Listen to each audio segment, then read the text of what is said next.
अब दुनिया में जब भी आप किसी के सहारे जीते हैं, किसी का मत खाइए सर।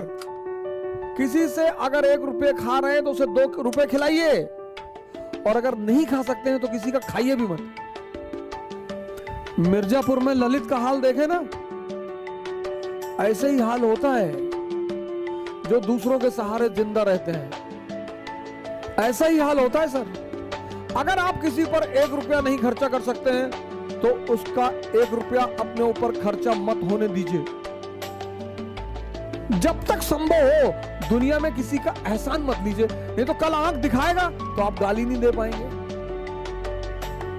इस देश में लोग जितना अपने माँ बाप को बुरा भला कहते हैं उतना किसी को नहीं कहते। एक साहब एक बार मेरे पास आए, बोले हमारे माँ बाप हमारे सबसे बड़े दुश्मन है। मैंने कहा क्यों? बोले मैं आईएएस की तैयारी करना चाहता हूं और वो मुझे आईएएस की तैयारी नहीं करने दे रहे।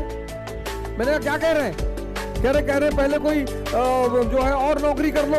मैंने कहा बुरा क्या कह रहे हैं, क्या करते हैं? बोले पिताजी हमारे चपरासी हैं। मैंने कहा इतना बड़ा कर दिया, वो एहसान नहीं है। यही एक देश है जहां सांड को भी पाला जाता है। 30-30 साल के लोग मां बाप से खर्चा लेते हैं और लड़कों को तो कोई हक नहीं है। 30 साल उम्र हो गई, पापा पैसा भेज रहे तैयारी करने के लिए, इनको बांध के मॉरिशस भेजो, साउथ अफ्रीका भेजो, इनसे बंधुआ मजदूरी कराओ।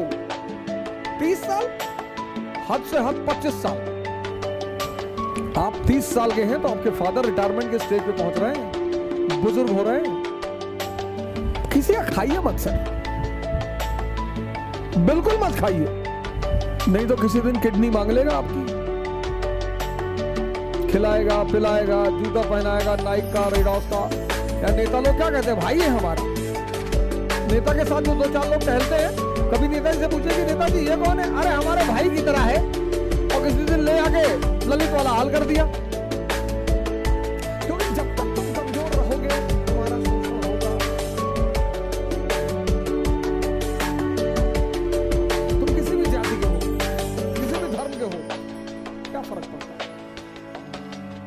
जब तक तुम कमजोर हो, जब तक तुम डिपेंडेंट हो, तुम्हारा शोषण होगा। नियम है, नियम है, नियम।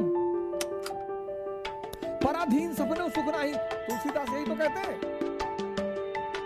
जो दूसरे के अधीन है उसके सपने में भी सुख नहीं है। पराधीन सपने सुख नहीं। एक पक्षी है रैवन, वो बाज के कंधे पे जाके बैठ जाता है और बाज शाहीन, पक्षियों का राजा है शाहीन। शेर के मुंह से गोश्त निकाल लेता है। शेर जब उसकी आवाज सुनता है तो शेल्टर मारने लगता है, भागने लगता है। उसके कंधे पे जाके रैवन नाम का पक्षी बैठ जाता है।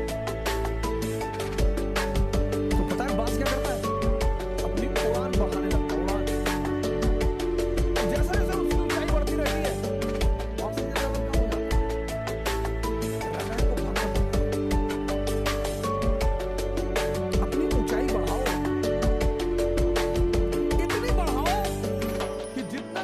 दबाना चाहते हैं उनका दम घुटने लगे, वो खुद ही भाग जाए। अपनी सारी ताकत अपने में लगाओ और अपनी ऊंचाई को इतना बढ़ाओ कि तुम्हारे जितने अगल बगल लोग भगवान के आशीर्वाद स्वरूप तुम्हारे पीछे पड़े हैं, उनका दम